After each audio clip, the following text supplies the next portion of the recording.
안녕하세요. 은퇴쇼크 튜브를 시작한 정년지기 최 대표입니다.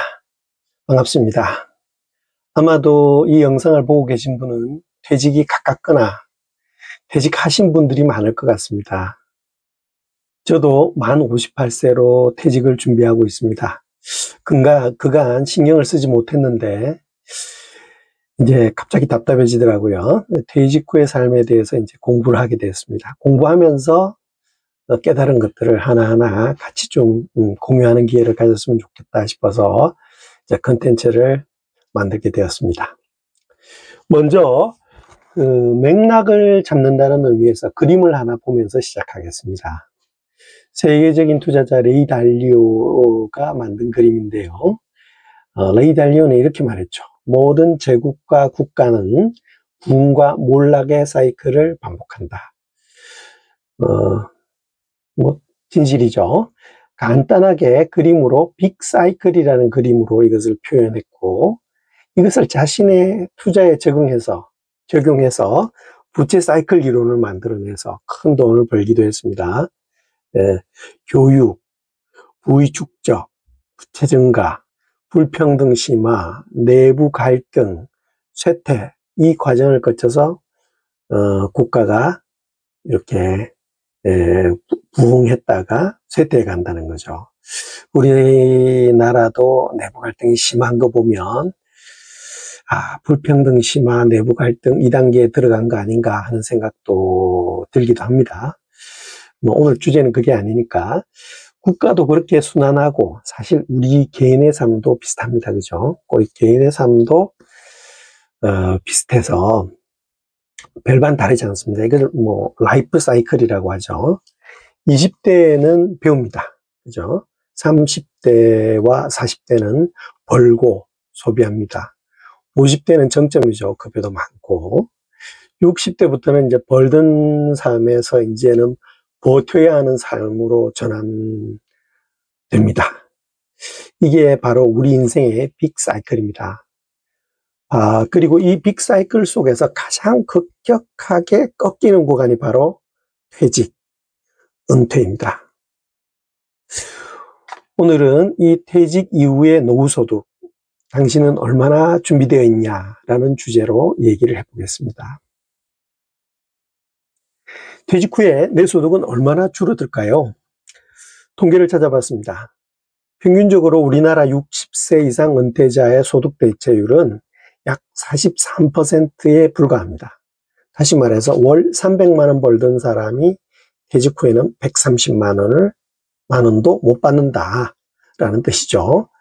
월급이 끊기는 순간부터 이 시간은 자유가 아니고 부담이 됩니다. 하루하루가 돈과의 싸움으로 바뀌고 내가 버는 것 없는 삶을 견뎌야 합니다. 연체도 잦아지고 그러겠죠. 그래서 퇴직을 딱 하게 되면 60세, 62세, 회사마다 조금씩 다릅니다. 그죠? 어떤 직군에 따라서도 다르고. 그래서 먼저, 당하게 되는 게 소득 절벽입니다. 퇴직을 하게 되면 국민연금을 받기까지 적게는 1년에서 3년까지 소득 공백기가 생깁니다. 퇴직 실업급여도 있으니까 그런 것까지 감안을 하더라도 1년에서 3년 정도 소득 공백기가 생깁니다. 물론 퇴직금이 있죠. 퇴직금으로 있지만 생활비, 자녀 지원, 대출 상환에 쓰고 나면 통계에는 1, 2년 안에 대부분 소진한다고 돼 있는데 어떤 분은 6개월 만에 끝난다는 얘기도 있더라고요. 60대 중반에 그런 결과로 60대 중반의 대한민국 남성 중에서 약 50% 이상이 무소득자라는 통계가 있습니다. 그래서 선배님들 60세 이상이면 커피 한 잔 사주셔야 되겠습니다. 아직까지 조금 받을 수 있는 기회가 있거나 그러신 분들은 그래야 될 것 같습니다. 그럼 사례를 한번 들어보겠습니다. 62세에 퇴직한 A씨의 사례를 들어보겠는데요. 국민연금은 월 35만 원. 퇴직 이후에 카페 창업을 시도했지만 2년 만에 폐업하고 남은 건 부채 3천만 원과 다시 일할 곳 없는 현실뿐입니다. 60세 넘어가지고 직장을 가지기는 어렵죠. 직업은 가질 수 있습니다만은 직장을 가지기는 쉽지 않습니다. A 씨는 이렇게 말했답니다. 나는 은퇴한 거 아니고 수입이 없어도 그냥 살고 있는 중이다. 뭐 그렇게 자기 위로를 하고 있다고 합니다. 조금 상황이 좋은 분, 뭐 우리 상위 한 5% 이내에 들어가는 분을 주변에서 이제 얘기를 하다가 제가 직접 보고 들은 게 있어서 한번 B 씨의 사례를 한번 보겠습니다. 1988년에 고등학교를 마치고 가장 좋다고 하는 당시에 한전에 취직을 했습니다. 그래서 2026년 10월에 퇴직을 준비를 하고 있습니다. 국민연금 조회를 해보니까 64세부터 210만 원 정도, 조금 뭐 금액이 좀 더 있긴 한데 210만 원이라고 편하게 생각하겠습니다. 받는다고 조회가 나오더라고요.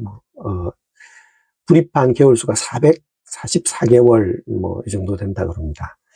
상당히 뭐 형편이 좋은 편에 속합니다. 또 뭐 어르신한테 물려받은 논밭도 있고 또 뭐 그 논밭은 농지은행에 10년 맡겼더니 1,600만 원을 주더랍니다. 그럭저럭 살만한데 여러분 뭐 고민 없을 것 같습니까? 이 친구도 본인은 회사를 위해서 열심히 일하다가 떨어져 가지고 다리를 다쳤어요. 그래서 사실 저희들이 조금 뭐 나이가 들면은 뭐라나요, 이렇게 뭐 공공근로라든지 뭐 이렇게 노인 일자리 뭐 이런 거를 좀 찾아다니면서 일을 해서 뭐 다만 50만 원에서 100만 원 정도 만들 수 있는 기회가 있는데 이 친구는 이제 그런 게 못하죠. 상당히 답답한 거죠. 그래서 여러분들이 이렇게 좀 소득이 많다고 해가지고 형편이 좋다라고 막연하게 생각하는 거는 오히려 그 사람은 굉장히 기분 나빠질 수도 있는 부분입니다. 그죠? 그래서 이제 다음으로 준비할 수 있는 우리가 이제 노후 소득을 한번 알아보겠습니다. 제일 기본이 역시 국민연금이죠. 기본 중에 기본. 국민연금은 많지는 않지만 가장 안정적인 소득입니다. 그죠? 또 매년 물가 상승률도 보정해주고 해서 도대체 얼마 받는지 스스로 확인해 보셨습니까?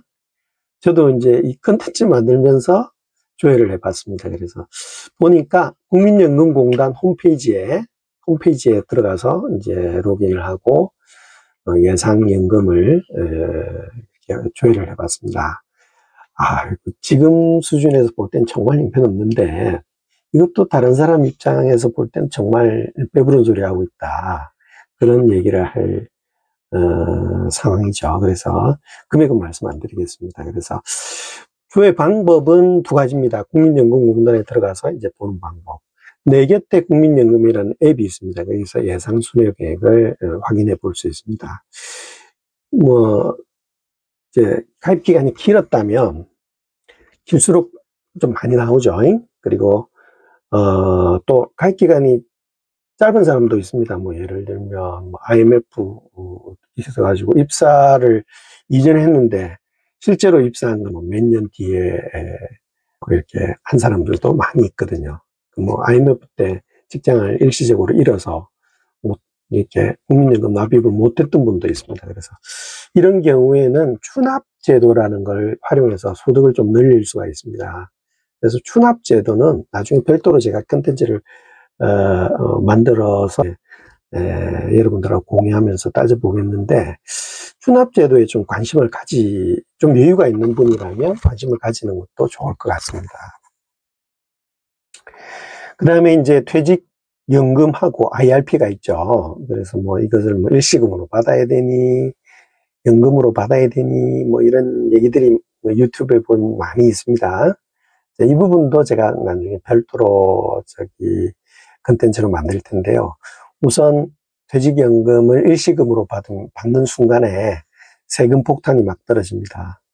그리고 노후 소득 공백이 생깁니다. 몸이 안 좋아서 내가 빨리 죽을 것 같다. 그러면 이 방법도 괜찮은데 요즘 웬만하면 90 넘기고 조금 운동도 좀 하고 건강하게 이렇게 살아가신다 그러면 100세까지는 뭐 넉넉하게 살아간다고 봤을 때 일시금 과연 현명하냐? 예? 이게 나중에 자녀들한테 부담을 줄 수가 있거든요. 우리가 뭐 국민연금 1, 200이라도 있으면 먹고 사는 건 지장 없잖아요. 그죠? 그런 부분들 그 자녀들한테 나중에 부담을 줄 수 있는 부분도 있기 때문에 정답은 역시 이제 뭐 건강한 사람을 기준으로 했을 때 퇴직연금은 연금으로 나눠받는 게 정답이다 이렇게 생각을 합니다. 또한 이제 IRP 통합관리를 통해서 수익률을 좀 높이고 또 우리 친구가 하는 것처럼 이게 배당소득을 분기별로 받는 방법이 있더라고요.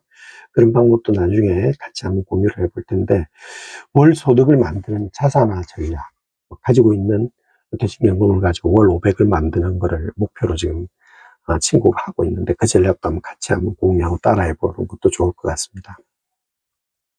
다음으로 이제 우리 소득의 대부분은 역시 부동산이죠. 대한민국 나이 든 분들의 한 75%의 나이 분들의 이제 재산의 75%가 부동산이라 그럽니다. 지금 뭐 전세 주고 뭐 이렇게 하고 있는데 이제는 월세로 바꿔야 됩니다. 그죠?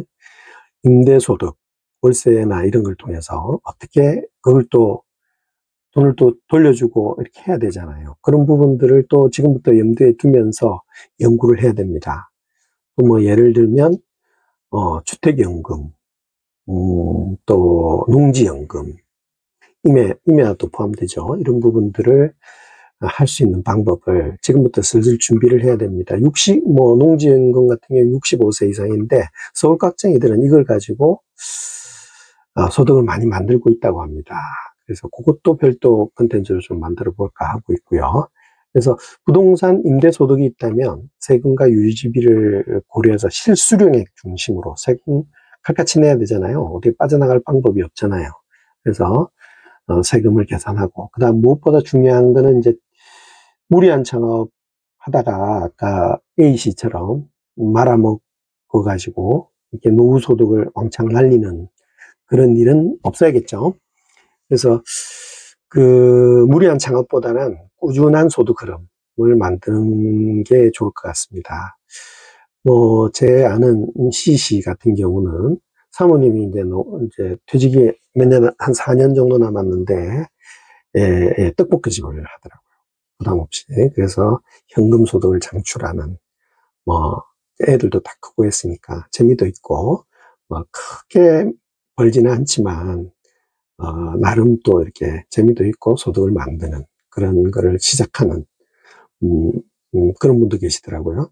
노년에도 가능한 배달 대행, 또 온라인 판매, 반찬 사업, 재능 나눔, 뭐 지속 가능한 일거리가 사실 노후의 생명줄입니다. 이거 하려면 우리 자존심, 나는 뭐 이사였는데, 나는 뭐 명장을 대통령상을 받았는데, 훈장을 받았는데 이런 거 다 잊어야 됩니다. 그죠? 노후의 삶은 새로운 삶입니다. 마인드셋에 대해서도 한번 얘기를 해볼까 합니다. 그래서 일자리에 대해서 주변의 경험자나 또 그 사이트들을 파악을 해서 이런 것들 정보를 공유해서 하는 게 중요합니다. 스스로 신청하지 않고 누가 갖다 주지는 않습니다. 신청하지 않으면 기회도 없습니다. 그죠? 그래서 오늘 정리를 해보면은 이 노후소득은 단순히 돈의 문제가 아닙니다. 그 돈이 나의 시간과 자유 그리고 자존감, 이게 자존감이 중요하죠. 친구 만났는데 커피라도 한 잔 사줄 수 있어야 되는데 자존감을 지켜주는 방패입니다. 지금부터 늦지 않았습니다. 그래서 우리의 노후 소득은 이렇게 다시 일할 기회가 아닙니다. 뭐 직장은 이제는 없다. 직업은 있을 수 있다. 그 직업이 뭐 이렇게 꾸준한 직업이 아니라도 몇 개의 직업이 될 수 있습니다. 일주일 동안 일하는 직업이 몇 개의 직업이 될 수도 있지만 이게 살아갈 기회입니다. 그래서 퇴직은 끝이 아니라 월급 없이 살아가는 연습의 시작이다. 그리고 이걸 위해서는 기존에 직장에서 편안하게 월급 받는 그런 게 아니고 적극적으로 뛰면서 정보도 어떻게 해야 되는지 계획을 세우고 또 나름 준비를 해야 노후 생활을 알차게 보낼 수 있다 이렇게 생각을 하고요. 여기에 퇴직 쇼크 투부에서 제가 정년직이로서 기초적인 것부터 우리들 사실 참 부족하잖아요. 휴대폰으로 정보 찾는 거, PC로 정보 찾는 거 이런 것부터 당장 어려움을 겪습니다. 나가서 주문 하나 못 하겠습니다. 음식 주문도 힘들더라고요. 그래서 기초적인 것에서부터 고급 정보까지 하나하나 컨텐츠로 제작해서 공유를 할 예정입니다. 그래서 여러분들이 하다가 문제가 생겼을 때 이것을 활용해서 어려움을 해결해 나갈 수 있는 그런 또 생각을 바꿀 수 있는 준비를 할 수 있는 그런 컨텐츠를 꾸준히 제공하려고 합니다. 오늘은 여기까지입니다. 다음에 뵙겠습니다.